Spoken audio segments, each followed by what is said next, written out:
अगर चाइना के साथ ये सब कुछ सारा बिजनेस चाइना को दे देंगे, सारी अथॉरिटीज़ चाइना के पास आ जाएंगी, हमारा मुल्क पे आस्ता आस्ता वो कब्जा करेगा हर चीज़ में। चाइना की अगर पाकिस्तान में इन्फ्लुएंस की बात की जाए, दिन ब दिन बढ़ती जा रही है। जिस एरिया में चाइना अपने प्रोजेक्ट करता है वहाँ पे उनका कंट्रोल भी हो जाता है, देखा जाए डायरेक्टली या इनडायरेक्टली। तो क्या आने वाले दिनों में पाकिस्तान के लिए मुश्किल नहीं हो जाएगी? क्या चाइना पाकिस्तान को अपनी कॉलोनी नहीं बना लेगा अगर ऐसे ही चलता रहा तो?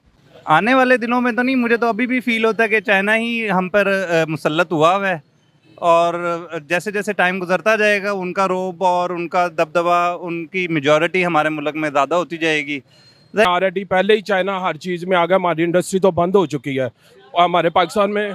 मुझे बताएं कोई भी चीज़ इधर से देख के कोई चीज़ बता दें जो हम चाइना, आप अब इवन आप ज्वेलरी का बिजनेस करते हैं वो भी शायद चाइना से आती है। आप यकीन करें, टोटली इसने बिजनेस पाकिस्तान में तो इंडस्ट्री बंद कर दी है इसने। ज्वेलरी की, ना ज्वेलरी की हो रही है, ना गारमेंट्स की हो रही है, ना हैंडबैग्स की हो रही है। डेफिनेटली सब कुछ चाइना से आ रहा है। बिल्कुल टोटली इम्पोर्ट चाइना से कर रहा है ये। तो सियासतदानों को इस बारे में सोचना चाहिए कि आने वाले दिनों में हमारे लिए मुश्किलात तो नहीं हो रही। बिल्कुल, चाइना जैसे पाकिस्तान में दिन ब दिन अपनी इन्वेस्टमेंट बढ़ा रहा है और चाइना की जो इन्फ्लुएंस है वो पाकिस्तान में बढ़ती जा रही है। आपको नहीं लगता आने वाले दिनों में चाइना पाकिस्तान को कॉलोनी के तौर पे यूज़ करेगा?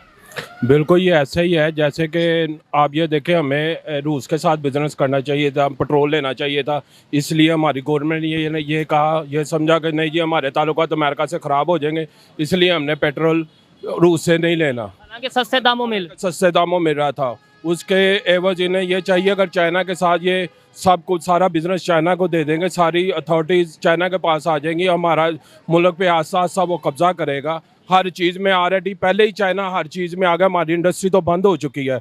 जिस तरह से ये काम चल रहा है तो मुझे भी ऐसे ही लग रहा है कि टेक्निकली चाइना का कब्ज़ा हो जाएगा पाकिस्तान पर, क्योंकि एक तरफ से वो बिज़नेस तो ला रहे हैं, रोज़गार तो ला रहे हैं, बट उसके साथ जो है ना वो कब्ज़ा भी किए जा रहे हैं साथ में। क्योंकि अगर वो आ रहे हैं कहीं भी प्रोजेक्ट कर रहे हैं कुछ भी, तो वो सारा एरिया, फिर उनके लिए स्पेशल प्रोटोकॉल, फिर उनकी ऑथेंटिसिटी सारी। ये भी पता होगा कि जिस एरिया में चाइनीज़ काम कर रहे होते हैं पाकिस्तान का वो एरिया होता है, लेकिन पाकिस्तान का जो आम शहरी है वो वहाँ पर नहीं इजीली जा सकता। जी जी बिल्कुल, ये तो है। और फिर वो शायद वर्कर्स भी अपने वहाँ से बुला रहे हैं, फिर रोज़गार भी जो उनको यहाँ पर तो दे रहे हैं पाकिस्तानियों को, बट अपने भी वो लेबर के तौर पे पाकिस्तानियों को यूज़ करते हैं। और अगर ऊपर वाले लेवल की, इंजीनियरिंग लेवल की बात की जाए या थोड़ा अथॉरिटी लेवल की, मैनेजमेंट लेवल की बात की जाए, वो अपने ही वहाँ से लेकर आ रहे हैं। जी, this is exactly what I am saying. जी, आप सही कह रहे हो। अगर देखा जाए ईस्ट इंडिया कंपनी जब आई थी, बरसगीर में, सब कॉन्टिनेंट में आई थी, उन्होंने भी ऐसा ही किया था। पहले बिजनेस लाए, फिर सिक्योरिटी इश्यूज़ का बहाना लगा के अपनी फोर्सेस लाए और फिर आहिस्ता आहिस्ता बरसगीर पर कब्जा कर लिया।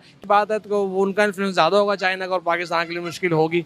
आप बांग्लादेश को देख लें, आज वो कहाँ चला गया, हमारे से बात ज़्यादा हुआ है। क्यों? यहाँ से इंडस्ट्रियाँ वहाँ गई हैं। हीरो कंपनी को देख लें आप, स्विच वाली जो है वो भी उधर चली गई है बांग्लादेश। क्यों? क्योंकि कंपनियां उधर जा शिफ्ट हो रही हैं, टेक्सटाइल हमारे शिफ्ट हो रही है। क्यों? क्योंकि वो लोग फैसिलिटेट कर रहे हैं। ये तो दुकानदारों को नहीं छोड़ रहे। अब आगे नए जो आ रहे हैं हमारे प्राइम मिनिस्टर, सुपर टैक्स लगा रहे हैं, उसमें दुकानदारों तक को, इनको छोटे दुकानदार के लिए 5,000, किसी के लिए 3,000, यानी कि उनको एक मुश्किल कर जा रहे हैं, कारोबार के लिए मुश्किल कर रहे हैं। हालांकि उनको चाहिए कि उनको फैसिलिटेट करें, जबकि वो कहीं बात नज़र नहीं आ रही। ये तो आप इंटरनल मैटर्स की बात कर रहे हैं। नो डाउट इंटरनली भी हम बहुत से मसाइल का शिकार हैं पाकिस्तानी।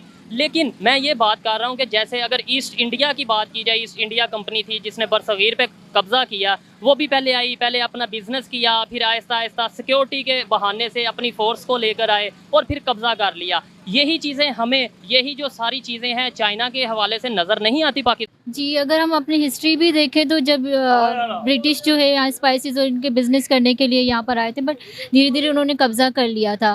तो मेरे ख्याल से कि ऐसा कुछ फिर से ऐसा हो रहा है पर चाइना के साथ। पर उसके साथ प्लस पॉइंट ये था कि जो डेवलपमेंट्स बनी थी, हॉस्पिटल्स बने थे, अच्छी सी बिल्डिंग्स बनी थी, स्कूल सिस्टम आया था, वो सारी चीज़ें तो अच्छी चीज़ें भी हुई थी।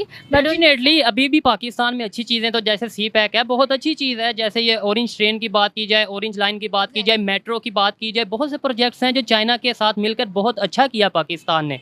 लेकिन पॉइंट इज़ डैट कि प्रोजेक्ट्स तो आ गए, लेकिन आने वाले दिनों में हम गुलाम बन गए तो फिर इन प्रोजेक्ट्स का क्या फ़ायदा?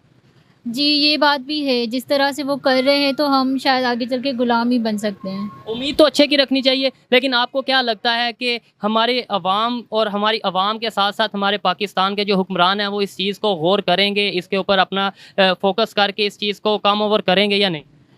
उनको करना तो चाहिए पर मेरे ख्याल से करेंगे नहीं। हमारे पाकिस्तान में मुझे बताएं कोई भी चीज़ इधर से देख के कोई चीज़ बता दें जो हम चाइना, आप अब इवन आप ज्वेलरी का बिजनेस करते हैं वो भी शायद चाइना से आती है। आप यकीन करें, टोटली इसने बिजनेस पाकिस्तान में तो इंडस्ट्री बंद कर दी है इसने। ज्वेलरी की, ना ज्वेलरी की हो रही है, ना गारमेंट्स की हो रही है, ना हैंडबैग्स की हो रही है। डेफिनेटली सब कुछ चाइना से आ रहा है। बिल्कुल टोटली इंपोर्ट चाइना से कर रहा है। ये चाइना से बिजनेस ज़रूर करें, इसी तरह दूसरे मुल्कों के साथ भी ये बिजनेस करें और अपने मफादात सामने रख कर करें। ये ना हो कि वो हम सारा कुछ ही, सारे इख्तियार ही चाइना को दे दें। ऐसे ही अगर ग्वादर की बात की जाए, सी पैक की बात की जाए, सी पैक पे आपको पता है चाइना ने अब कह दिया कि भाई हम अगर यहाँ पे मजीद सी पैक के हवाले से काम करेंगे तो सारी इन्वेस्टमेंट हम खुद करेंगे और खुद लगाएंगे पैसे, जो कि हमारे लिए जो हमने सुना है वो तो ये कह रहा है हम सिक्योरिटी भी अपनी रखेंगे चाइना में, वहाँ पे सी पैक में पे सिक्योरिटी भी अपनी रखेंगे। जबकि ईस्ट इंडिया कंपनी की बात की जाए, जब वो बरसगीर में आई थी, सब कॉन्टिनेंट में आई थी, उन्होंने भी पहले बिजनेस ही स्टार्ट किया था, फिर ऐसा ऐसा उन्होंने अपनी सिक्योरिटी के बहाने फोर्स लाए और फिर ऐसा ऐसा कब्जा किया। तो क्या कल को आने वाले दिनों में ऐसा नहीं हो सकता? ये बिल्कुल ऐसा होगा। पहले आप ये देखेंगे, ये कोई भी मफादात के अलावा तो ये चलता है। अमेरिका का कितना अमल दखल है हमारे पाकिस्तान में, ऐसे चाइना का भी होगा। आने वाले दिनों में तो नहीं, मुझे तो अभी भी फील होता है कि चाइना ही हम पर मुसल्लत हुआ है और जैसे जैसे टाइम गुजरता जाएगा उनका रोब और उनका दबदबा, उनकी मेजॉरिटी हमारे मुल्क में ज़्यादा होती जाएगी। ज़ाहिर बात है जिस वक्त कोई बाहर का मुल्क की इन्वॉल्वमेंट हमारे मुल्क के अंदर ज़्यादा हो जाए तो फिर हम लोग दबते ही चले जाएंगे, मुश्किल में आ जाएंगे।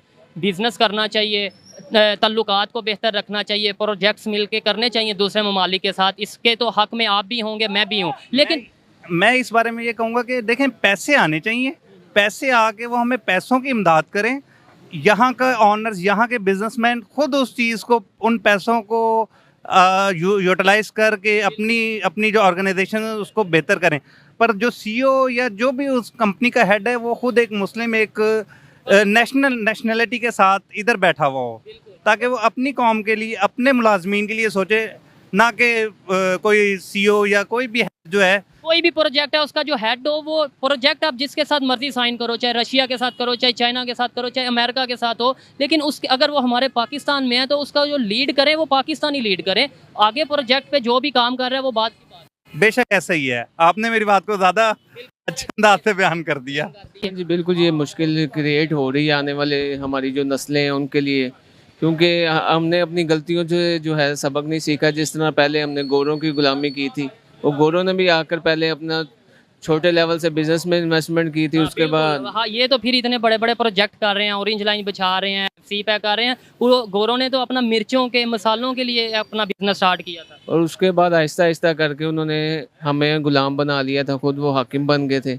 और चाइना का भी यही हिसाब है कि हमें उस टॉपिक पे, उस जो मौजूआत है उस तरफ हमारी तवज्जो नहीं दिलाई जा रही, और हमें जो है ना दूसरे पॉइंटों में ये बताया जा रहा है कि वो बिज़नेस लेके आ रहे हैं, हमें बड़ा दोस्त है हमारा दोस्त है, और हमारे जो नौजवान नस्ल बेरोज़गार है उसको रोज़गार दे रहे हैं। आप बताएं, आपके इर्द गिर्द कितने लोग होंगे, आपके फ्रेंड्स होंगे, आप माशाल्लाह टीचर हैं, पढ़ाते हैं, आपके कुलीग होंगे, आपके स्टूडेंट्स होंगे, कितने स्टूडेंट्स, कितने फ्रेंड्स ने चाइना के किसी प्रोजेक्ट में पाकिस्तान में काम किया? हाँ जी, बहुत से हैं ऐसे, तो इंजीनियर बहुत से हैं जिन्होंने सोलर के हवाले से काम ग्वादर में कर रहे हैं या कहीं और भी। तो जो मेन पोस्टों पे हैं वहाँ पे कौन होते हैं? मेन पोस्टों पर चाइनीज़ ही होते हैं। तो ये मसले वाली और सोचने वाली बात नहीं, ऐसे ही है। और निचले जो तबका है वो हमसे जो है सारी सलाहियतें लेबर सलाहियतें लेके खुद उस पर वर्किंग करके तो आईडी कार्ड भी बना के दे रही है पाकिस्तान हुकूमत। तो सियासतदानों को इस बारे में सोचना चाहिए कि आने वाले दिनों में हमारे लिए मुश्किलात तो नहीं हो रही। तो क्या वजह हम अपनी देखें, आप आम इंसान हैं, मैं भी आम इंसान हूँ, मैं ये चीज़ें समझ सकता हूँ, तो हमारे जो हुक्मरान हैं उन्हें क्यों नहीं समझ आती? इनके जेबों में भाई कुछ जाता है, इसलिए इन्हें समझ नहीं आती। समझ तो इन्हें भी आती है, हम आम आदमी हैं, हमें समझ आती है, इन्हें क्यों नहीं असेंबली में बैठ के समझ आती? इन्हें समझ सारी है, लेकिन अपने मफादात के लिए ये लोग जो है ना, ये प्रॉफिट लेने के लिए, फ़ायदा लेने के लिए, इन्हें फ़ायदा होता है, तो इसलिए ये। लेकिन मुल्क को फ़ायदा नहीं होता, हमारे प्यारे पाकिस्तान को फ़ायदा नहीं होता। मुझे ये बताएं, हमें 70 साल में फ़ायदा इस मुल्क को हुआ क्या है, ये बताएं। अगर पाकिस्तान को फ़ायदा होता, इंडस्ट्री चल रही होती, बिजनेस होता, आज ये गुर्बत का आलम ये होता।